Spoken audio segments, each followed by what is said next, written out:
First house is used to determine the self.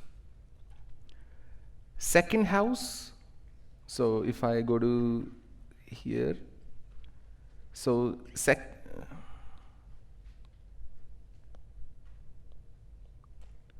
second house is used to determine wealth. First is self, second is wealth, speech, expression. Is my writing legible?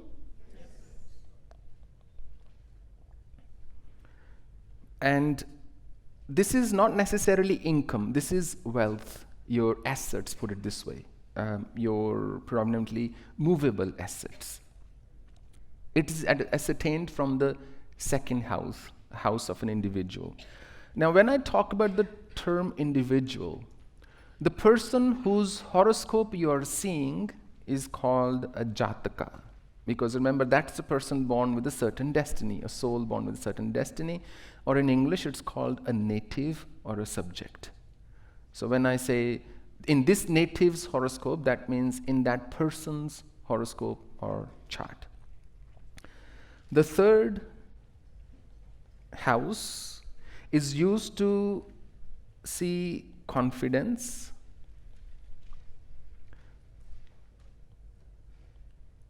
and things like valour, prakarma, immediate environment, and even things like siblings. And if there are people serving that person, if that person has employees or house help, servants and so on, then it's gathered from here. So this is what we ascertain from the third house. And this think about how motivated somebody is in doing things in life, I may as well write it here. Motivation is also ascertained from third house. We'll get to that when we get to it, but for example, there are some quick moving planets and there are slow moving planets. If a planet is quick moving, something like moon covers the zodiac in 2.5 days. The same time it takes Saturn 2.5 years. So if somebody's moon is in the third house, I'm just sharing with you how to interpret.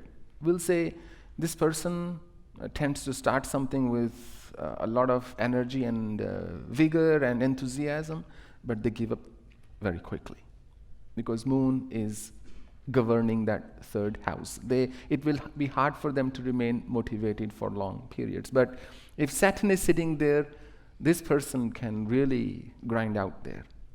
Simply that's what it means. Fourth is sukha or comforts. Particularly, we call it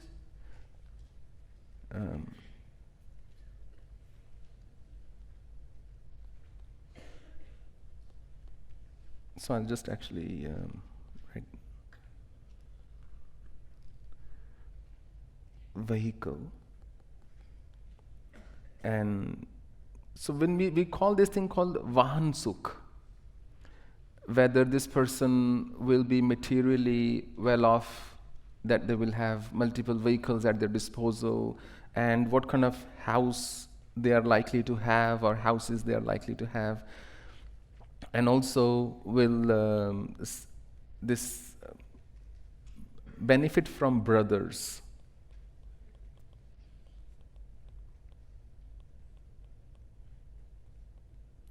So this is all calculated from the fourth house.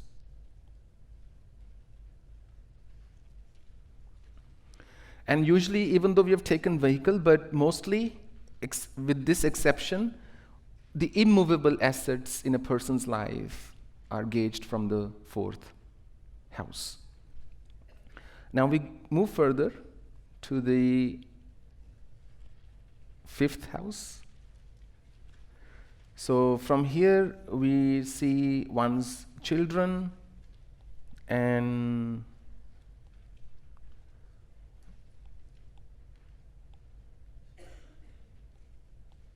education.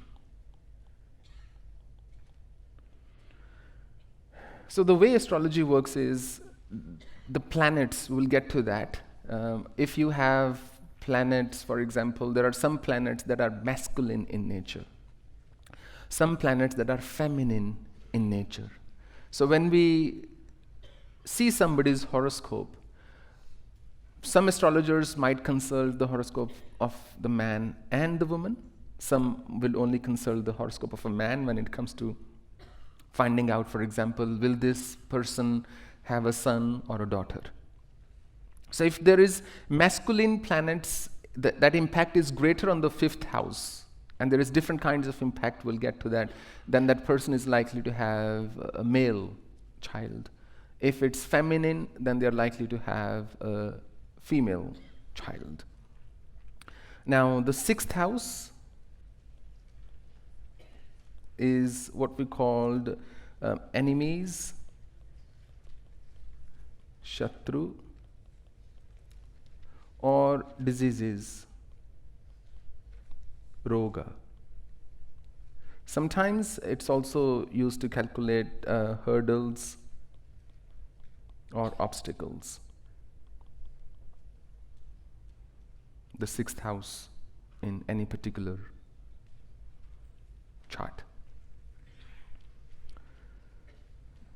The 7th house is the house of the partner, so spouse, in-laws, long-term relationships of intimate nature.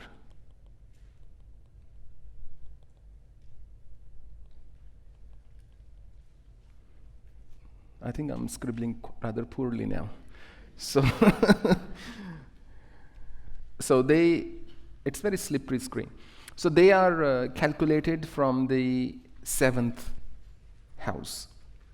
Now, some astrologers do use it to not just calculate long-term relationships of intimate nature, but of even business partnerships and joint ventures and so on. If you do that, then it's best to make the chart of the company. It may sound funny, but a company is also an artificial person. A company was registered at a certain time on a certain date, so you can do the chart of the company and then you can do the matchmaking. So the 8th house is usually death or cause of death. Although when you are trying to ascertain the cause of death, it is always done in conjunction with the 2nd house. And why? We'll get to it. There are many times I will keep saying we'll get to it. If you don't get to it, it's your destiny, I can't help it. So death, and then chronic diseases, usually, and even sometimes sudden losses. They are usually figured out from this house. Also, one of the only positive things that's ascertained from this house is longevity. How long will somebody live?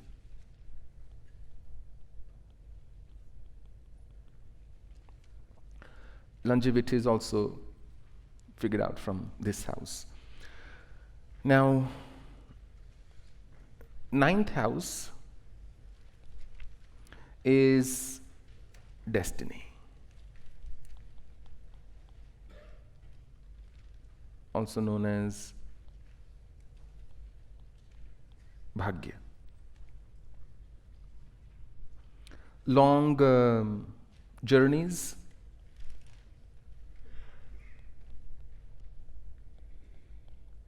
are also ascertained from the ninth house. There are some planets that will repeatedly bring the native, basically the subject, back in on their motherland. For example, if in the ninth house there is very strong Mars, Mars is represents your motherland, Janmabhumi it's called. That person may go overseas, but is likely to come back eventually. On the other hand, if it is influenced by Saturn, they may go overseas and stay there for a long period. If it's influenced by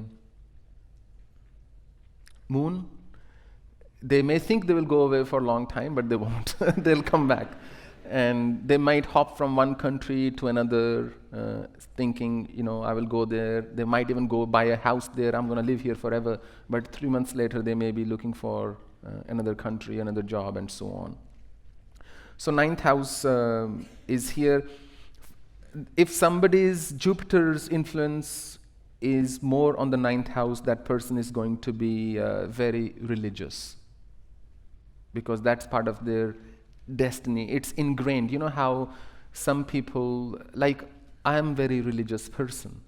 I may speak liberally or even sometimes jokingly about religion and so on, but I am a deeply religious person.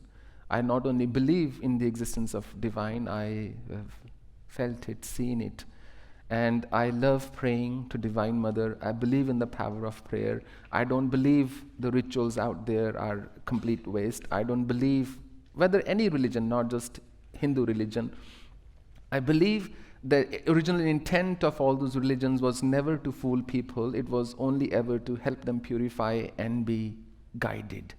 So putting all the organization aside, I love religion. I have no problems in admitting it, saying it, or even I walk around with two marks on my forehead everywhere in the world. So if there is influence on the ninth house on Jupiter, that person is going to be more religious. Now, in my horoscope, there is no influence of Jupiter on the ninth house, by the way.